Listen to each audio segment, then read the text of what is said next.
ನಮಸ್ಕಾರ ವೀಕ್ಷಕರೇ, ಗೃಹಲಕ್ಷ್ಮಿ ಯೋಜನೆಯಲ್ಲಿ ಎರಡು ದೊಡ್ಡ ಬದಲಾವಣೆಗಳು ಕೂಡ ಆಗಿದ್ದಾವೆ. ಸೊ ನಾಳೆ ಈ ಒಂದು 11 ಜಿಲ್ಲೆಗಳಿಗೂ ಕೂಡ ಈ ಒಂದು 12 ಮತ್ತು 13ನೇ ಕಂತಿನ ಹಣ ಕೂಡ ರಿಲೀಸ್ ಆಗ್ತಾ ಇದೆ ಕಣ್ರಿ. ಸೊ ಹಾಗಾದ್ರೆ ನಿಮಗೆ ಇದುವರೆಗೂ ಕೂಡ 12 ಹಾಗೂ 13ನೇ ಕಂತಿನ ಹಣ ಬಂದಿಲ್ಲ ಅಂದ್ರೆ ಯಾರು ಕೂಡ ತಲೆ ಕೆಡಿಸ್ಕೊಳ್ಳಿಕ್ಕೆ ಹೋಗಬೇಡಿ. ಸೊ ನಾಳೆ ಜಮಾ ಆಗತ್ತೆ ಅಥವಾ ನಾಡ್ದು ಕೂಡ ಜಮಾ ಆಗ್ಬೋದು. ಸೊ ಈ ರೀತಿ ಅನ್ಲಿಮಿಟೆಡ್ ಅಂದ್ರೆ ನಿಮಗೆ ರವಿವಾರ ಅಂತ ಅನ್ಬೋದು, ನಾಳೆ ಸಂಡೇ ಅಂತ ಅನ್ಬೋದು. ಸೊ ಯಾವಾಗ ಬೇಕಾದ್ರೂ ಕೂಡ ಹಣ ಜಮಾ ಆಗ್ಬೋದು DBT ದಿಂದ ವೀಕ್ಷಕರೇ. ಸೊ ಈಗ ನೋಡಿ, ರಾತ್ರಿ 12 ಅಥವಾ 1 ಗಂಟೆಗೂ ಕೂಡ ಹಣ ಜಮಾ ಆಗುವಂತಹ ಚಾನ್ಸಸ್ ಇದೆ DBT ಮುಖಾಂತರ. ಸೊ ಆದ ಕಾರಣಕ್ಕಾಗಿ ನಿಮಗೆ ನಾಳೆನೂ ಕೂಡ ಜಮಾ ಆಗ್ತಾ ಇರುವಂತದ್ದು ಮತ್ತೆ ಅದ್ರ ಜೊತೆಗೆ ಎರಡು ದೊಡ್ಡ ಬದಲಾವಣೆಗಳು ಏನು ಅನ್ನುವಂಥದ್ದನ್ನು ಕೂಡ ತಿಳಿಸ್ಕೊಡ್ತೀನಿ.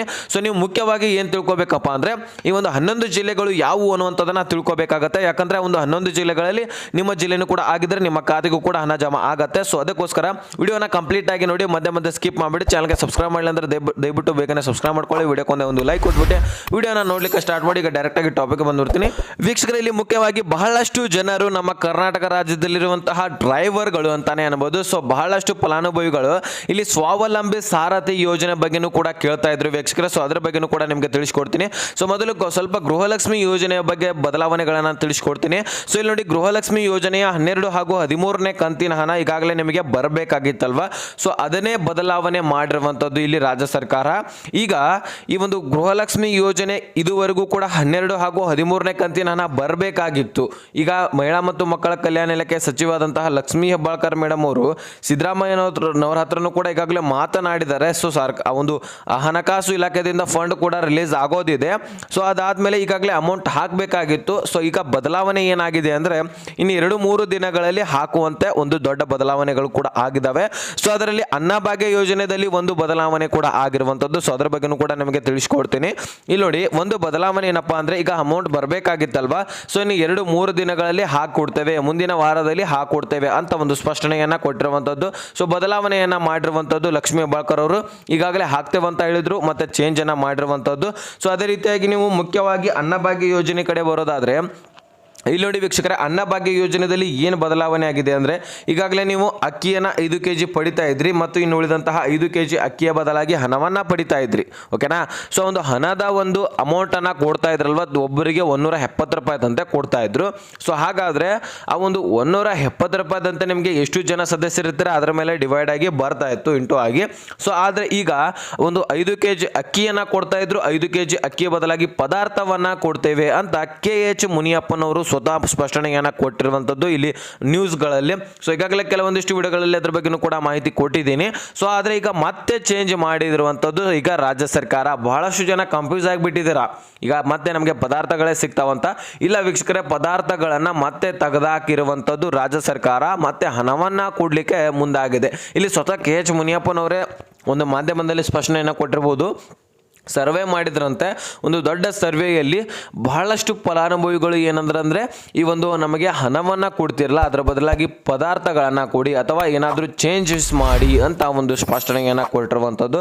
ಸೊ ಆದ ಕಾರಣಕ್ಕಾಗಿ ಇಲ್ಲಿ ರಾಜ್ಯ ಸರ್ಕಾರ ಈ ಒಂದು ಪದಾರ್ಥಗಳನ್ನು ಕೊಡಲಿಕ್ಕೆ ರೆಡಿ ಆಗಿತ್ತು. 2 kg ಬೇಳೆ, 1 ಸಕ್ಕರೆ, 1 kg ಉಪ್ಪು, ಇನ್ನೊಂದು kg ಗಾಣದ ಎಣ್ಣೆ. ಒಂದು ಉಪ್ಪನ್ನು ಟೆಂಡರ್ ಮುಖಾಂತರ ರಾಜಸ್ಥಾನದಿಂದ ತರಿಸಲಾಗಿತ್ತು. ಸೊ ಇನ್ನು ಉಳಿದಂತಹ ಪದಾರ್ಥಗಳು ನಮ್ಮ ಕರ್ನಾಟಕ ರಾಜ್ಯದಲ್ಲೇ ದೊರಕ್ತಾ ಇದ್ವು. ಸೊ ಹಾಗಾದ್ರೆ ಇದನ್ನೆಲ್ಲನೂ ಕೂಡ ಒಂದು ಸಿದ್ಧತೆಯನ್ನ ನಡೆಸಿದ್ರು. ಕಿಟ್ ಮುಖಾಂತರ 5 kg ಪ್ಯಾಕೇಜ್ ಮುಖಾಂತರ 4 ಪದಾರ್ಥಗಳನ್ನು ಕೊಡ್ಲಿಕ್ಕೆ ರೆಡಿ ಆಗಿತ್ತು ರಾಜ್ಯ ಸರ್ಕಾರ. ಮತ್ತೆ ಏನಾಯ್ತು ಗೊತ್ತಿಲ್ಲ. ಸೊ ಅವರು ಮತ್ತೆ ಈ ಒಂದು ರೂಲ್ಸ್ ಅನ್ನ ಚೇಂಜ್ ಮಾಡಿರುವಂತದ್ದು. ಸೊ ಮತ್ತೆ ಅಕ್ಕಿನೂ ಕೂಡ ಕೊಡ್ಬೋದಿತ್ತು. ಅವರು 10 kg ಟೋಟಲ್ ಆಗಿ 5 kg ಅಕ್ಕಿ ಕೊಡ್ತಾ ಇದ್ರು, ಇನ್ನೂ 5 kg ಅಕ್ಕಿನೇ ಕೊಟ್ಟಿದ್ರು ನಡೀತಿತ್ತು. ಓಕೆನಾ. ಸೊ ಈಗ ಒಂದು ಕೇಂದ್ರ ಸರ್ಕಾರ 28 ರೂಪಾಯಿದಂತೆ kg ಹಾಗೆ ಒಂದು ಅಕ್ಕಿಯನ್ನ ಕೊಡ್ಬೋದಿತ್ತು. ಸೊ ಆದ್ರೆ ಇಲ್ಲಿ ಮತ್ತೆ ಈಗ ಒಂದು ರಾಜ್ಯ ಸರ್ಕಾರದವರು ಏನ್ ಮಾಡಿದ್ರೆ ಈಗಾಗಲೇ KH ಮುನಿಯಪ್ಪನವರು ಪ್ರಜ್ವಲ್ ಜೋಶಿ ಅವರ ಹತ್ರನೂ ಕೂಡ ಈಗಾಗಲೇ ಮಾತನಾಡಿದ್ರು, ಕೇಂದ್ರ ಸಚಿವರಾಗಿರ್ತಾರೆ. ಸೊ ಅವ್ರ ಹತ್ರನೂ ಕೂಡ ಮಾತನಾಡಿ 28 ರೂಪಾಯಿ kg ಆಗಿ ಅದು ಎಲ್ಲರಿಗೂ ಕೂಡ, ಎಲ್ಲ ರಾಜ್ಯದವ್ರಿಗೂ ಕೂಡ 28 ರೂಪಾಯಿ kg ಆಗಿ ನಾವು ಕೊಡ್ತೇವೆ ಅಂತ ಹೇಳಿದ್ರಾಗಿತ್ತು. ಸೊ ಆದ್ರೆ ಇಲ್ಲಿ ಮತ್ತೆ KH ಮುನಿಯಪ್ಪನವರು ಮತ್ತೆ ರಾಜ್ಯ ಸರ್ಕಾರಕ್ಕೆ ಏನಾಯ್ತು ಗೊತ್ತಿಲ್ಲ. ಸೊ ಅದನ್ನು ಕೂಡ ಬೇಡ ಅಂತ ಕಡೆಗಣಿಸಿದ್ದಾರೆ. ಸೊ ಅದರ ಬದಲಾಗಿ ಪದಾರ್ಥಗಳನ್ನ ಕೊಡ್ತೀವಿ ಅಂತ ಒಂದು ಸ್ಪಷ್ಟನೆಯನ್ನ ಕೊಟ್ಟಾಗ ಸೊ ಅದನ್ನು ಕೂಡ ಚೇಂಜ್ ಮಾಡಿದ್ರು ಕೊನೆಯದಾಗಿ. ಸೊ ಈಗ ಹಣ ಕೂಡ ಹಾಕ್ತಾ ಇಲ್ಲ ವೀಕ್ಷಕರೇ. ಅನ್ನಭಾಗ್ಯ ಯೋಜನೆದು ಏಪ್ರಿಲ್ದು ಮೇ ಒಂದು ಅರ್ಧಕ್ಕರ್ಧ ಅಷ್ಟೇ ಬಂದಿರುವಂತದ್ದು, ಇನ್ನೂ ಅರ್ಧ ಬರೋದಿದೆ. ಸೊ ಹೀಗಾಗಿ 3-4 ತಿಂಗಳಾದ್ರೂ ಅಮೌಂಟ್ ಪೆಂಡಿಂಗ್ ಉಳಿದಿರುವಂತದ್ದು ಅನ್ನಭಾಗ್ಯದಲ್ಲಿ. ಸೊ ಇವರೇನು ಸರಿಯಾಗಿ ಅಮೌಂಟ್ ಅನ್ನ ಹಾಕ್ತಾ ಇಲ್ಲ. ಹಣನೇ ಇಲ್ಲ ಅನ್ನುವಂಥದ್ದು ಕೂಡ ಈಗ ಬಹಳಷ್ಟು ಹೇಳಿಕೆಗಳು ಬರ್ತಾ ಇರುವಂಥದ್ದು ರಾಜ್ಯ ಸರ್ಕಾರದ ಬಳಿ. ಸೊ ನೋಡೋಣ ಎಷ್ಟು ದಿನ ಒಂದು ವೇಟ್ ಮಾಡಿಸ್ತಾ ಇದ್ದಾರೆ ಸೊ ಅನ್ನಭಾಗ್ಯದಲ್ಲಿ. ಸೊ ಅದ್ರ ಬಗ್ಗೆ ಇನ್ನೂ ಕೂಡ ಇವತ್ತೇ ಹಾಕ್ತೀವಂತ ಕ್ಲಿಯರಿಟಿ ಬಂದಿಲ್ಲ ಅನ್ನಭಾಗ್ಯ ಹಣ. ಆದರೆ ಇಲ್ಲಿ ಗೃಹಲಕ್ಷ್ಮಿ ಯೋಜನೆ ಹಣ ಇನ್ನು ಮುಂದಿನ ವಾರದಲ್ಲಿ ಬಿಡುಗಡೆ ಆಗೋದಿದೆ, 2 ಕಂತಿನ ಹಣ. ಆದರೆ ಹಾಗಾದರೆ ನಮ್ಗೆ ಅಮೌಂಟ್ ಎಲ್ಲಿಂದ ಬರ್ತಾ ಇದೆ ಅಂತ ನೀವು ಕೇಳ್ಬೋದು. ನೀವು ಬಿಡುಗಡೆ ಆಗ್ತಾ ಇದೆ ನಾಳೆ ಕೆಲವೊಂದಿಷ್ಟು ಜಿಲ್ಲೆಗಳಿಗೆ ಬರ್ತಾ ಇದೆ ಅಂತ ಇದ್ದೀರಾ ಅಂತ ಅನ್ಬೋದು. ಸೊ ಇಲ್ಲಿ 11ನೇ ಕಂತಿನ ಹಣದಲ್ಲಿ ಉಳಿದಿರುವಂತಹ ಫಂಡ್ ಮುಖಾಂತರ ನಿಮಗೆ 12ನೇ ಕಂತಿನ ಹಣ ಹಾಕ್ತಾ ಇರುವಂಥದ್ದು. ಅಂದರೆ 11ನೇ ಕಂತಿನಲ್ಲಿ ಬಹಳಷ್ಟು ಫಲಾನುಭವಿಗಳು ಉಳಿದಿದ್ದಿಲ್ಲ. ಮೊದಲು 10ನೇ ಕಂತಿನಲ್ಲಿ ಹೆಚ್ಚಿನ ಫಲಾನುಭವಿಗಳಿದ್ರು. ಸೊ ಅದರ ಪ್ರಮಾಣವಾಗಿ ಅದರ ಸಮಾನವಾಗಿ ಅಮೌಂಟನ್ನು ರಿಲೀಸ್ ಮಾಡಿತ್ತು ರಾಜ್ಯ ಸರ್ಕಾರ. ಆದರೆ ಬಹಳಷ್ಟು ಜನರ ಮಹಿಳೆಯರ BPL ಹಾಗೂ ಒಂದು BPL ರೇಷನ್ ಕಾರ್ಡ್ ಒಂದು ಫೇಕ್ ಡಾಕ್ಯುಮೆಂಟ್ಸ್ಗಳಿಂದ ಮಾಡಿಸಿರುವಂತಹ ಕಾರಣಕ್ಕಾಗಿ, ಅದರ ಜೊತೆಗೆ ಆದಾಯ ತೆರಿಗೆ ಟ್ಯಾಕ್ಸ್ ಪೇರ್ ಮಾಡುವಂತಹ ಕಾರಣಕ್ಕಾಗಿ, ಗೌರ್ಮೆಂಟ್ ಜಾಬ್ಸು ಈ ರೀತಿಯಾಗಿ ಹಲವಾರು ರೂಲ್ಸ್ಗಳನ್ನು ಇಟ್ಟುಕೊಂಡು ತೆಗೆದಿರುವಂತಹ ಮಹಿಳೆಯರನ್ನ ಸೊ ಅದರ ಬದಲಾಗಿ ಅಮೌಂಟ್ ಉಳಿದಿತ್ತಲ್ವ, ಸೊ ಅದನ್ನೇ ಅಮೌಂಟನ್ನು ಈಗ ಕೂಡಿಟ್ಟು ಈ ಒಂದು 12ನೇ ಕಂತಿನ ಹಣ ರಿಲೀಸ್ ಮಾಡ್ತಾ ಇರುವಂಥದ್ದು ಕೆಲವೊಂದಿಷ್ಟು ಫಲಾನುಭವಿಗಳು. ಸೊ ಕ್ಲಿಯರಿಟಿ ಸಿಕ್ಕಿದೆ ಅಂತ ಅನ್ಕೋತೇನೆ. ಅದೇ ರೀತಿಯಾಗಿ ಬದಲಾವಣೆಗಳ ಬಗ್ಗೆನೂ ಕೂಡ ನಿಮಗೆ ಕ್ಲಿಯರಿಟಿ ಸಿಕ್ಕಿದೆ ಅಂತ ಅನ್ಕೋತೇನೆ. ಓಕೆನಾ. ಸೊ ಈಗ ಈ ಒಂದು 11 ಜಿಲ್ಲೆಗಳು ಯಾವುವು ಅನ್ನುವಂಥದ್ದನ್ನು ತಿಳ್ಕೊಳ್ಳೋಣವಾ. ಸೊ ಇಲ್ಲಿ ಒಂದು 11 ಜಿಲ್ಲೆಗಳನ್ನು ನಿಮಗೆ ಮೊದಲು ತಿಳಿಸ್ಕೊಡ್ತೀನಿ. ನೆಕ್ಸ್ಟ್ ಒಂದು ಸ್ವಾವಲಂಬಿ ಯೋಜನೆ ಬಗ್ಗೆನೂ ಕೂಡ ಬಹಳಷ್ಟು ಜನ ಕೇಳ್ತಾ ಇದ್ರಿ. ಸೊ ಅದ್ರ ಬಗ್ಗೆ ಶಾರ್ಟ್ ಆಗಿ ನಿಮಗೆ ತಿಳಿಸ್ಕೊಡ್ತೀನಿ. ಸೊ ಇಲ್ಲಿ ನೋಡಿ 11 ಜಿಲ್ಲೆಗಳನ್ನು ದಾವಣಗೆರೆ, ಉಡುಪಿ, ತುಮಕೂರು, ಬೀದರು, ಮಂಡ್ಯ, ಕೊಪ್ಪಳ, ಬೆಳಗಾವಿ, ಬೆಂಗಳೂರು ನಗರ, ಬೆಂಗಳೂರು ಗ್ರಾಮಾಂತರ, ಕೋಲಾರ, ಕೊಡಗು, ಕೊಪ್ಪಳ ಮತ್ತು ಇಲ್ಲಿ ರಾಯಚೂರು, ಇಷ್ಟು ಜಿಲ್ಲೆಗಳಿಗೆ ಹಣ ರಿಲೀಸ್ ಆಗ್ತಾ ಇದೆ. ಸೊ ಈ ಒಂದು ಜಿಲ್ಲೆಗಳಲ್ಲಿ ನಿಮ್ಮ ಜಿಲ್ಲೆ ಕೂಡ ಆಗಿದ್ರೆ ನಿಮ್ಮ ಖಾತೆಗೂ ಕೂಡ ಹಣ ಜಮಾ ಆಗುತ್ತೆ. ಯಾರು ಕೂಡ ತಲೆ ಕೆಡಿಸ್ಕೋಬೇಡಿ. ಸೊ ನಿಮ್ಮ ಖಾತೆಗೆ ಎಲ್ಲರಿಗೂ ಕೂಡ ಜಮಾ ಆಗಲ್ಲ, ಕೆಲವೊಂದಿಷ್ಟು ಫಲಾನುಭವಿಗಳಿಗೆ ಮಾತ್ರ ಜಮಾ ಆಗುತ್ತೆ. ಆದರೆ ಡೆಫಿನೆಟ್ಲಿ ಆಗುತ್ತೆ. ಸೊ ನಾಳೆಯಿಂದನೇ ಸ್ಟಾರ್ಟು ಮತ್ತು ಸೋಮವಾರದಿಂದ ಹೆಚ್ಚಾಗಿ ಪ್ರಮಾಣದಲ್ಲಿ ಬಿಡುಗಡೆ ಆಗುವಂತಹ ಒಂದು ಸಾಧ್ಯತೆಯೂ ಕೂಡ ಇದೆ. ಸೊ ಈಗ ಸ್ವಾವಲಂಬಿ ಯೋಜನೆ ಬಗ್ಗೆ ನಾವು ತಿಳ್ಕೊಳ್ಳೋಣವಾ. ಸೊ ಇಲ್ಲಿ ನೋಡಿ, ಕಾರು, ಟ್ಯಾಕ್ಸಿ, ಗೂಡ್ಸ್ ಸಪ್ಲೈ ವಾಹನಗಳನ್ನು ನೀವು ತೆಗೆದುಕೊಳ್ಳಿಕ್ಕೆ ಇದಕ್ಕೆ ಅರ್ಹರಾಗಿರ್ತಾರೆ. ಇಂತಹ ವಾಹನಗಳನ್ನು ಖರೀದಿ ಮಾಡಬೇಕಾಗತ್ತೆ.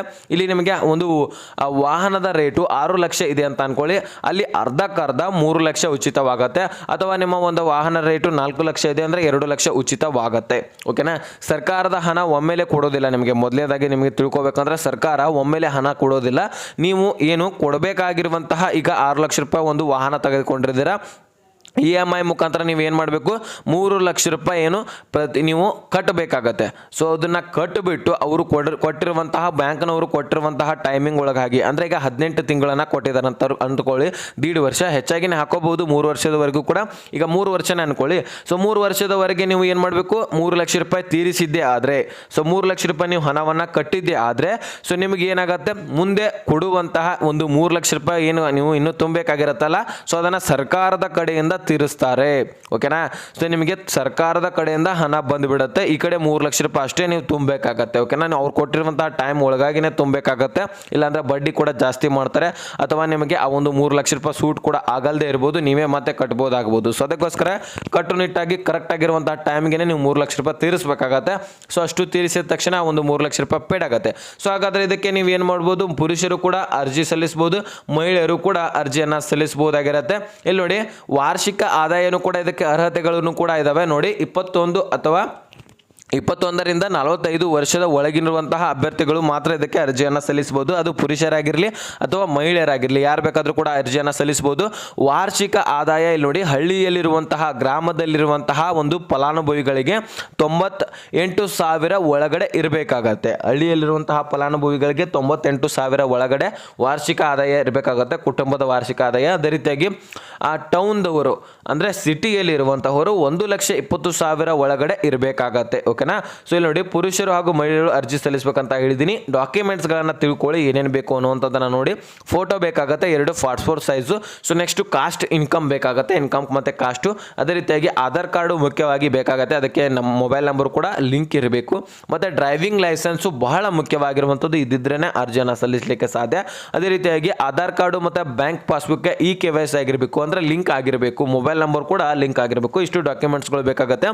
ಅರ್ಜಿ ಸಲ್ಲಿಸಲಿಕ್ಕೆ ಸ್ಥಳ ಕೇಳಬಹುದು ನೀವು, ಬೆಂಗಳೂರು ಗ್ರಾಮವನ್ನು ಮತ್ತು ಇಲ್ಲಿ ಬಾಪೂಜಿ ಸೇವಾ ಕೇಂದ್ರ CSC ಸೆಂಟರ್ಗಳಲ್ಲಿ ನೀವು ಅರ್ಜಿಯನ್ನು ಒಂದು ಸಲ್ಲಿಸಿ ಈ ಒಂದು ಯೋಜನೆಗೆ ಅರ್ಜಿಯನ್ನು ಸಲ್ಲಿಸಬಹುದು. ಆ ಒಂದು ವಾಹನಗಳನ್ನು ಕೂಡ ಪಡ್ಕೋಬಹುದು. ಸೊ ಇಷ್ಟು ಮಾಹಿತಿ ಇತ್ತು ವೀಕ್ಷಕರೇ.